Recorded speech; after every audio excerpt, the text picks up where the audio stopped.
There is a question that can emerge after a profound loss, sometimes quietly, sometimes years later. Who am I now? Not simply, how do I feel? Not, when will this stop hurting? But something deeper.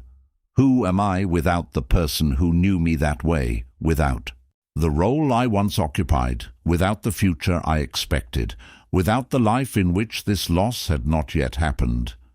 Grief can begin as an experience. But some losses become so significant that they eventually enter the story we tell ourselves about who we are.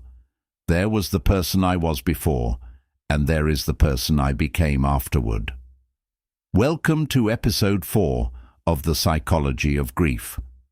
In our previous episodes, we explored why loss changes us, why grief comes in waves, and why some of the deepest losses remain invisible to everyone except the person carrying them. Today we are going further, because grief is not only about missing someone or something. Sometimes grief forces us to reconstruct ourselves, and perhaps healing does not mean returning to the person we were before. Perhaps it means learning how to become someone new without abandoning everything that came before. Loss can disrupt identity. We usually think of identity as something contained inside us, our personality, our beliefs, our preferences, our memories. But identity is also relational. Part of who we are develops through our connections with other people. Someone is a husband because there is a wife, a mother because there is a child, a friend because there is a friendship, a caregiver because someone needs care, a professional because there is work, a member of a community because there are people who recognize that role. When one of these relationships or roles disappears, the loss can create more than sadness. It can create disorientation. A person may know exactly what happened and still feel uncertain about where they now belong. For decades, someone may have said, "We always spend Christmas there. We travel every summer. We watch that program together. We don't like that restaurant." Notice the word, we. Then suddenly there is no we, there is only I. That grammatical change can represent an enormous psychological transition. The person who knew that version of you. Some people hold parts of our identity that nobody else fully knows. A childhood friend remembers who you were at 16. A sibling remembers the house you grew up in. A spouse may remember decades of ordinary moments no one else witnessed. A parent remembers versions of you that existed before your own earliest memories. When such a person is gone, we may lose more than their presence. We lose a witness to part of our life. There are stories only they could confirm, jokes only they understood, moments that existed only between the two of you, and this can create a strange feeling. It is not only that the person is gone. A part of my history seems to have disappeared with them, but memory does not become meaningless simply because the other witness is absent. Those experiences still shaped you. They remain within your story, and part of grieving may involve learning to become the keeper of memories that once belonged to two people. The pressure to become your old self. Again, after loss, people often receive encouragement such as, "You'll get back to yourself. You'll be your old self again." The intention is compassionate, but sometimes the assumption is wrong. What if there is no going back? What if the experience changed you? This does not mean grief has destroyed you. It means significant experiences alter human beings. We understand this easily when the experience is joyful. Marriage changes people. Parenthood changes people. Education changes people. Travel changes people. Success changes people. Why would profound loss leave us untouched? Perhaps healing does not require returning to some earlier version of yourself. Perhaps the question is not, how do I become who I was, but who am I becoming now? That is a very different question. Continuing bonds. For many years, grief was sometimes described as a process of gradually detaching emotionally from the person who died. The assumption was that successful grieving meant letting go, but contemporary grief psychology has increasingly recognized something many grieving people have known intuitively. We often continue relationships with people who are gone, not physically, but psychologically. We remember what they taught us. We repeat their sayings. We cook their recipes. We hear their advice in our minds. We tell their stories. We wear something they gave us. We visit places they loved. We make decisions and wonder what they would have thought. These are sometimes called continuing bonds. The relationship does not continue in the same form, but neither does it necessarily disappear. And this matters because people sometimes worry that continuing to feel connected means they have failed to move forward. It does not. A relationship can change without becoming meaningless. Carrying someone forward. Think about someone who profoundly influenced you. Perhaps they taught you kindness or courage or patience. Perhaps they challenged you. Perhaps they believed in you when you did not believe in yourself. Perhaps they made mistakes that taught you what you never wanted to become. Their influence may continue long after the relationship itself has ended. In this sense, we sometimes carry people forward, not by pretending they are still physically present, but by recognizing that relationships leave psychological fingerprints. Certain ways you think, certain values, certain habits, certain stories, even certain weaknesses. They may all contain traces of people who shaped you. This is one reason the idea of simply letting go can feel inadequate. You may not want to let go of everything. You may want to let go of suffering that no longer serves you, but retain the love, retain the lesson, retain the memory, retain what became part of you. When grief becomes an identity, there is, however, an important distinction. Grief can become part of our identity without becoming our entire identity. After a major loss, someone may understandably begin defining life around what happened: the widow, the bereaved parent, the abandoned spouse, the person whose career ended, the person who became ill, the person whose family rejected them. These identities acknowledge something real, but difficulties can arise when the loss becomes the only lens through which a person understands themselves. I am the person this happened to. That statement may be true, but it is not the whole truth. You are also everything that existed before the loss, everything that survived it, and everything that may still develop afterward. Loss becomes one chapter of identity, even an enormous chapter. But a chapter is not the entire book. The fear of changing. Sometimes people resist healing because change itself feels threatening. If I stop hurting this much, will I forget? If I laugh again, am I leaving them behind? If I fall in love again, was the first relationship less meaningful? If I build a new life, am I betraying the old one? These questions reveal how closely pain can become connected with loyalty. The mind may begin treating suffering as evidence of love, as though continuing pain proves that the relationship mattered. But love and pain are not the same thing. Pain may be one consequence of losing something we love. It is not the only way that love survives. You can remember without remaining broken.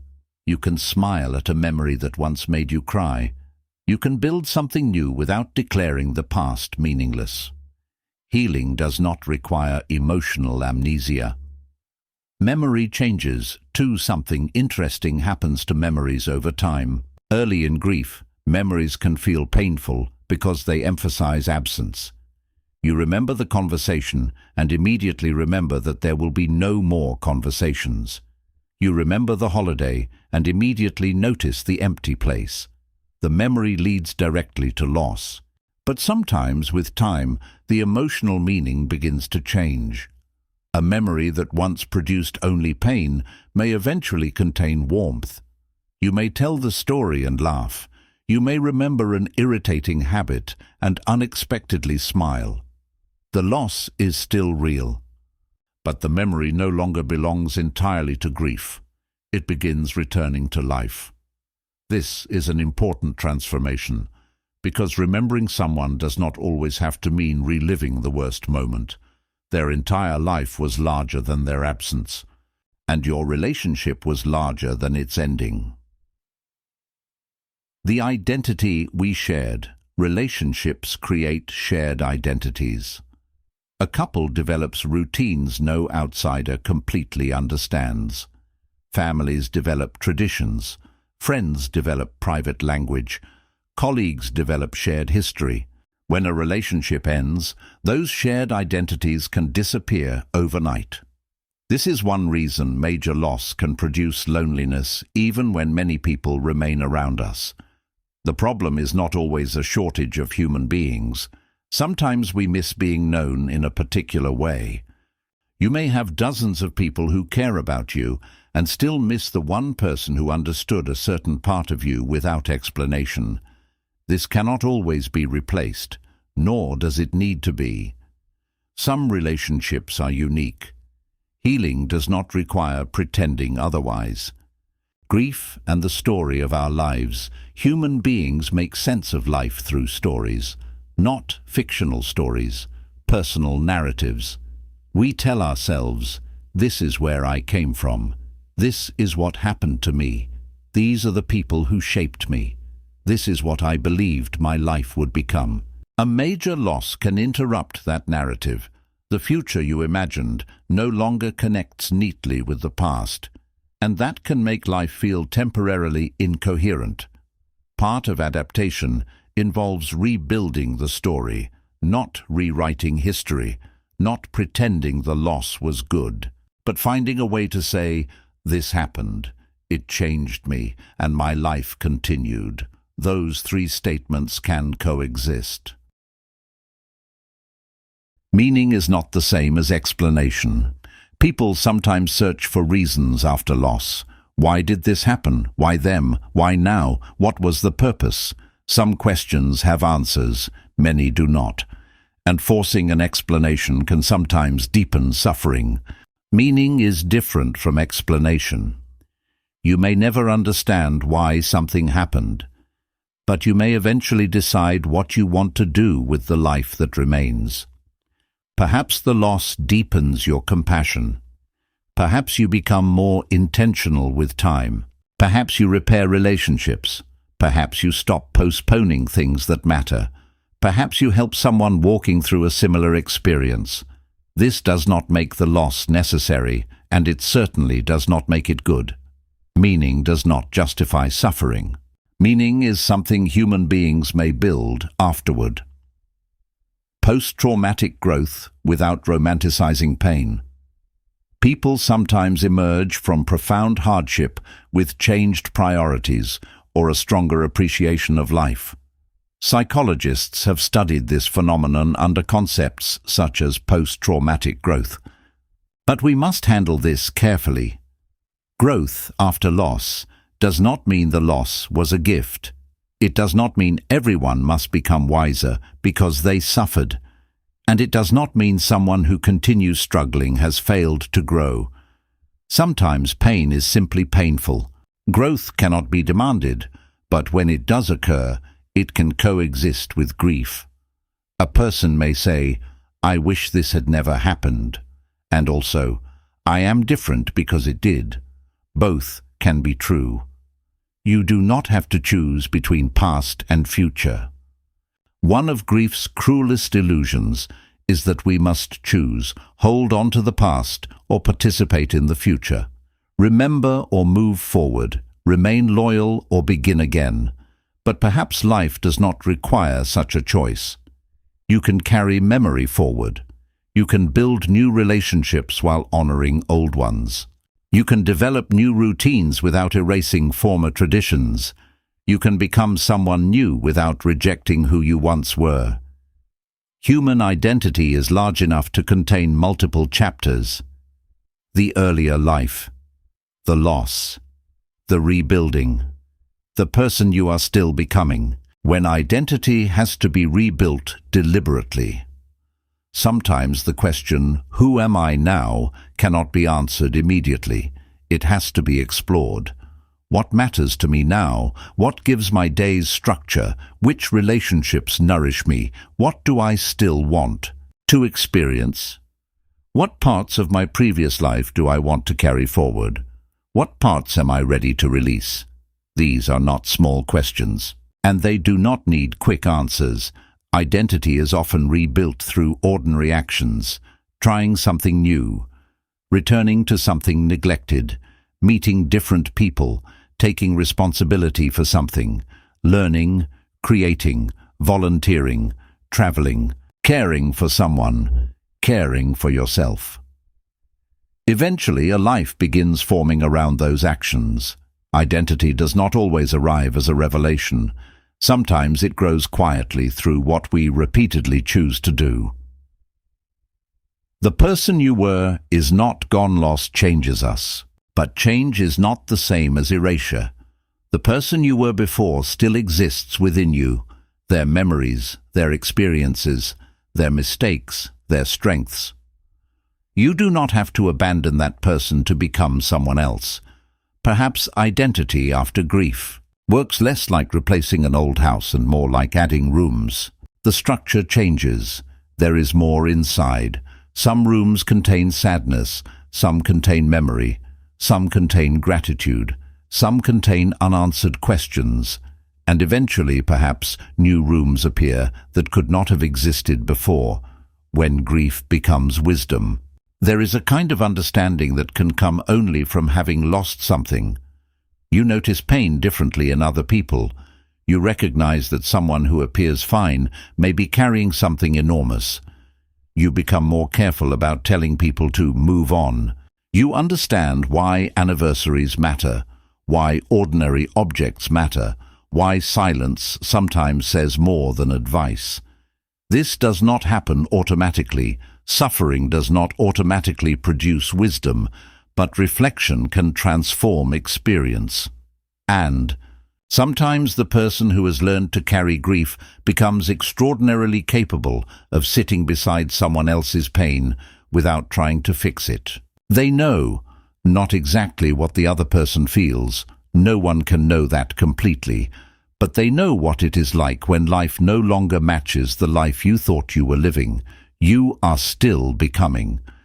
Perhaps this is the most important thing to remember. Loss may become part of who you are, but your identity is not finished. As long as life continues, so does the possibility of becoming. New experiences can still shape you. New people can still matter. New ideas can still change you. New joys can still surprise you. You may never become the person you would have been if the loss had not occurred. That person belonged to another possible future, but there is still a person you can become from here. And that person is not a consolation prize. They are simply the person whose life actually continued, moving forward without leaving everything behind. So perhaps healing after loss is not about separation. It is about integration. Taking what happened and giving it a place within a larger life. Not the whole life, a place. The person mattered. The relationship mattered. The dream mattered. The former identity mattered. And because they mattered, traces remain. But traces are not chains. Memory does not have to imprison us. Sometimes memory accompanies us. Sometimes love accompanies us.